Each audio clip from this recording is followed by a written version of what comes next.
Hi guys, this is Inday Pitring. So today is the day na mapupurgahan ko na ang aking mga biik.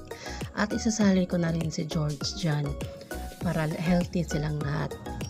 Napapansin namin na medyo humahaba yung buhok ng mga biik.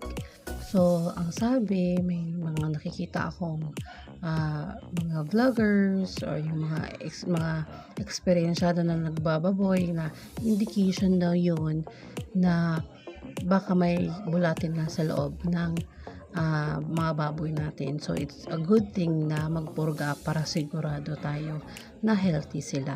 Una, pinaliguan ko muna sila, nililisan ko yung area ng kulungan habang pinapaliguan ko din sila.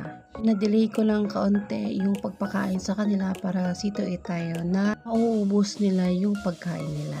So yun lang, bye!